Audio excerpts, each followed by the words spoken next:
Hello po sa inyong lahat mga ka-crypto. Ako po si Pinoy Crypto Trader at sa video na ito ay atin pong pag-uusapan ang tungkol dito kay Shiba Inu. Kung saan ang sabi po rito ay Shiba Inu analyst projects incoming 128.5% rally targeting for 0 digits 22.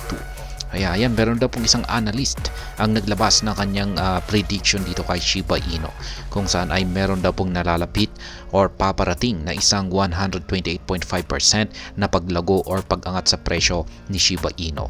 Sa kanyang pag-angat na ito ay aakditin daw po niya ang target price na 40 digits 22. At ayan, bago pa tayo magpatuloy, ay nais ko lamang po munang bigyang linaw ang aking disclaimer kung saan ang nilalaman po ng video na ito ay hindi po ito isang financial advice. For education and information purposes lamang po ang layunin nito. Maliban po dito ay nais ko na rin pong magbigay babala na wala pong kahit anumang group chat ang Pinoy Crypto Trader. Ayan, a prominent analyst in the Shiba Inu community has forecasted that SHIB could break a 22-month high of 40 digits 22 soon amid its prolonged stay in the downtrend. Kaya ayan, sa kasalukuyan ay patuloy po na nakakaranas ng downtrend itong si Shiba Inu. Ngunit meron pong isang analyst dito ang naglabas ng kanyang forecast or prediction dito kay Shiba Inu na magagawa daw po niyang basagin ang kanyang pinakamataas na presyo nitong nakalipas na 22 buwan. At yan po ay aakyatin niya ang presyong 40 digits 22. Yan, Shiba Inu set to regain 40 digits 22 this coming months. Kaya yan, sa mga paparating daw po na buwan ay magagawang akyatin ni Shiba Inu ang presyong 40 digits 22. SHIB Knight recently took to X to inform community members about pivotal breakout expected from Shiba Inu soon. Kaya ayan po, ang analyst po na nagbahagi ng kanyang price prediction dito ay walang iba kundi si Ginoong SHIB Knight, kung saan ay madalas po natin content yung kanyang mga forecast dito. At yan, kanya pong ibinahagi sa kanyang X account ang kanyang analysis dito kay Shiba Inu, kung saan ay meron daw po itong nalalapit na or inaasahan po niyang makakaranas ito ng isang breakout. At kung pag sinabi po nating breakout ay ito po ay isang bullish signal kung saan ay kung pag naganip ay dito na po aangat ang presyo ni Shiba Inu. The analyst first noted that Shiba Inu's current market position reflects a resistance point the asset has struggled to overcome since August 2022. Ayon po kay Ginoong SHIB Knight, yung kalagayan daw po kasi ni Shiba Inu, particular po ang kanyang kasalukuyang presyo, ay nakakaranas po siya ng isang sagabal na resistance.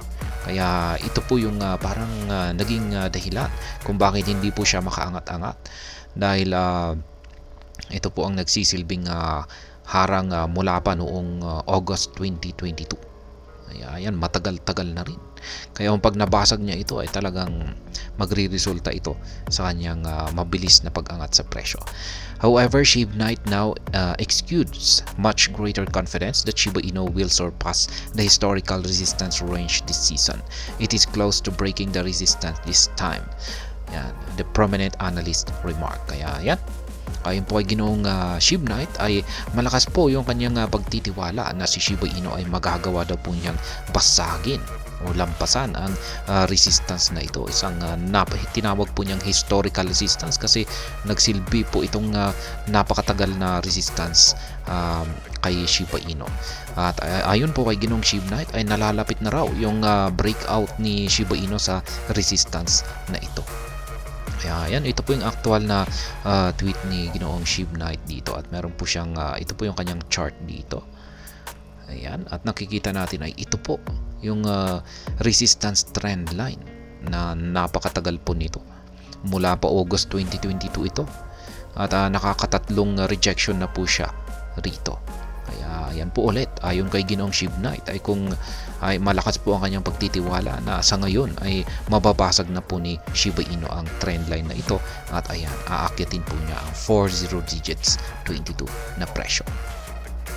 The Shiba Inu analyst indicated that the initial target SHIB enthusiasts can anticipate upon a successful breakout is a rally toward 40 digits 22. However, he provided no specific timeline for when the 40 digits 22 target may materialize. Kaya, ayan, yan po ulit ang target po ni Ginoong SHIB Knight. Kung sakaling nagkaroon siya ng breakout dito ay aakyatin niya ang 40 digits 22. Yun nga lang at hindi po siya nakapagbigay ng timeline kung kailan po niya magagawang akyatin ito. Basta sabi niyo po niya ay nalalapit. Meron nalalapit.